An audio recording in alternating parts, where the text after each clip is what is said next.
Nah, kali ini saya akan bahas mengenai backup plan atau disebut juga rencana cadangan. Nah, ini biasanya saya gunakan umumnya kepada prospek-prospek yang memang dia bekerja ataupun usaha, ya. Karena nama judulnya aja juga sudah backup plan. Nah, jadi sekali lagi saya berbicara itu tidak menggurui dia, tapi intinya tertuju untuk dia. Jadi biasanya saya menggunakan diri saya untuk bercerita. Jadi jangan lo harus backup plan gitu, jangan ya. Oke, jadi seperti ini teman-teman. Nah, bro, gue sadar banget bro, ternyata setiap orang itu penting banget untuk punya backup plan atau rencana cadangan. Kenapa?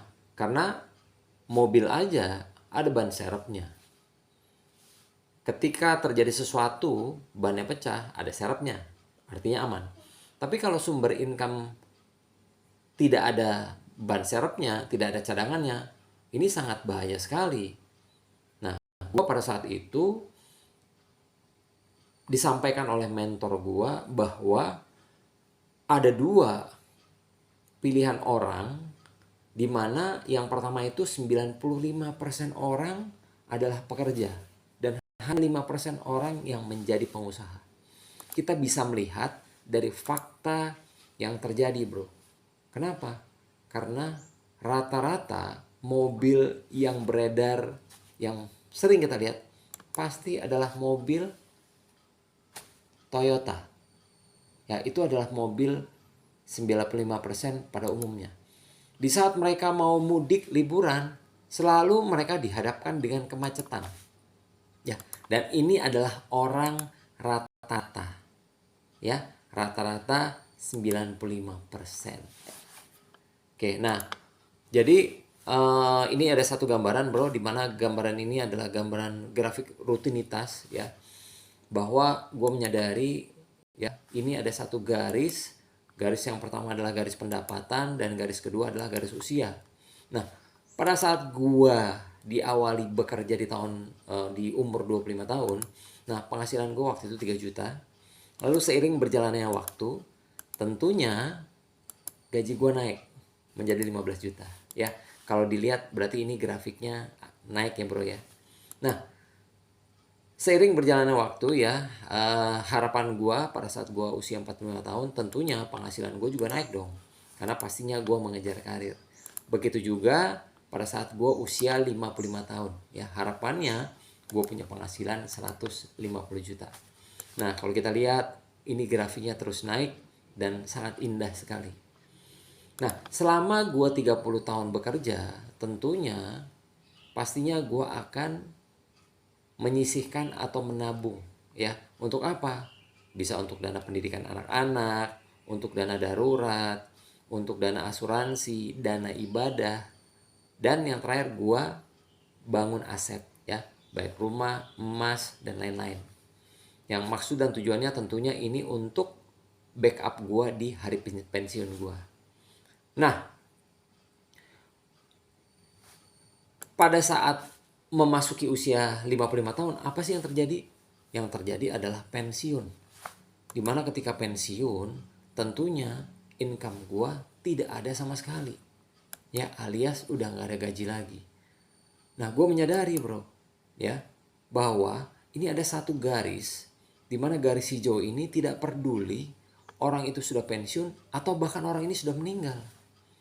Nah, garis ini adalah garis kebutuhan hidup bro. Nah, gue belajar dari perjalanan orang tua gue, di mana orang tua gue memilih sebagai pekerja. Ya, orang tua gue adalah idola gue.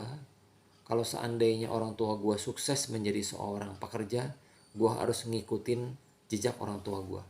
Tapi kalau seandainya orang tua gagal, paling tidak gue bisa belajar dari kegagalan orang tua gue untuk gue tidak memilih sebagai pekerja. Nah, apa yang terjadi dengan orang tua gue? Nah, orang tua gue, bokap gue tentunya pada saat dia pensiun, dia sih fine-fine saja. Karena dia memahami bahwa situasi itu memang akan terjadi kepada dirinya. Tapi yang gue sedih apa bro? Nyokap gue. nggak siap dengan situasi bokap gue pensiun. Akhirnya 3 tahun menjelang bokap gue pensiun, nyokap gue jatuh sakit dan divonis cancer. Dan tahu nggak bro, apa sih yang dibutuhkan sama orang sakit? Yang dibutuhkan tentunya adalah sehat. Nah, uang yang sudah dikumpulkan selama 30 tahun oleh bokap gua, itu akhirnya mau gak mau satu-satu dijual. Untuk apa? Untuk biayain obat nyokap gue, biayain dokter nyokap gue, dan membiayai rumah sakit nyokap gue. Sisanya aset baik rumah maupun emas itu gak ingin dijual, tapi apa ada, karena memang nyokap gue butuh yang namanya uang untuk berobat. Akhirnya bokap gue harus rela menjual seluruh asetnya baik rumah maupun kendaraannya. Nah dari sini gue belajar bro, bahwa memilih sebagai pekerja ini bukan solusi yang sangat baik. Kenapa? Karena ketika terjadi hal-hal yang tidak diinginkan, tentunya semua tabungan kita pasti akan terkuras. Untuk apa? Untuk yang namanya kesehatan. Nah, gua pengennya ketika gua nanti tua, gua bisa ngumpulin seluruh anak cucu gua untuk main bersama gua. Dan gua harus menjadi orang yang sukses. Nah, gua maunya pada saat gua tua nanti, ya gua kaya raya, gua sukses, sehingga gue bisa ngumpulin seluruh anak cucu gue untuk main bareng-bareng sama gue. Gue pengen jadi yang 5%. Gue gak tahu dengan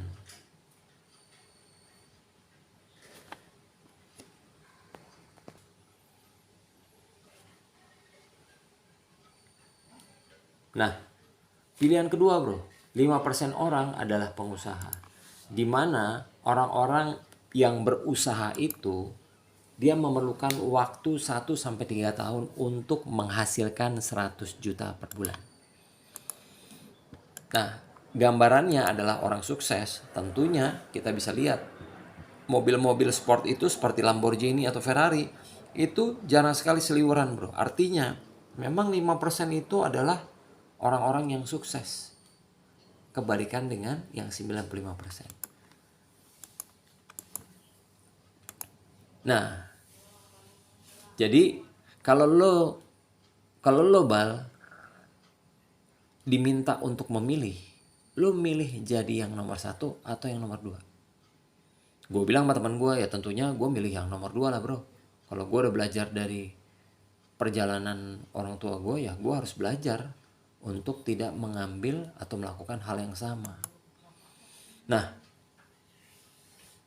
terus teman gue cerita sama gue, jadi gini bal, ya gue ini lagi membangun bisnis kemitraan dan tim bisnis yang bisa diajak kerjasama untuk menghasilkan 100 juta per bulan. Nah di tempat lo kerja, lo bisa nggak menghasilkan 100 juta per bulan? Waktu itu gue bilang kesempatannya ada tapi kecil banget gitu ya, 50-50 deh. Ya artinya bisa apa nggak? Nggak bisa kan? Oke. Kalau seandainya ya lo tahu nggak bal, ya bahwa sukses itu sebenarnya ada 2 hal ya. Lo harus tahu caranya dan punya kesempatannya. Kalau gua kasih tahu cara dan kesempatan untuk punya 100 juta per bulan, lo mau ambil nggak? Dan gue bilang sama teman gue waktu itu, gue ambil bro.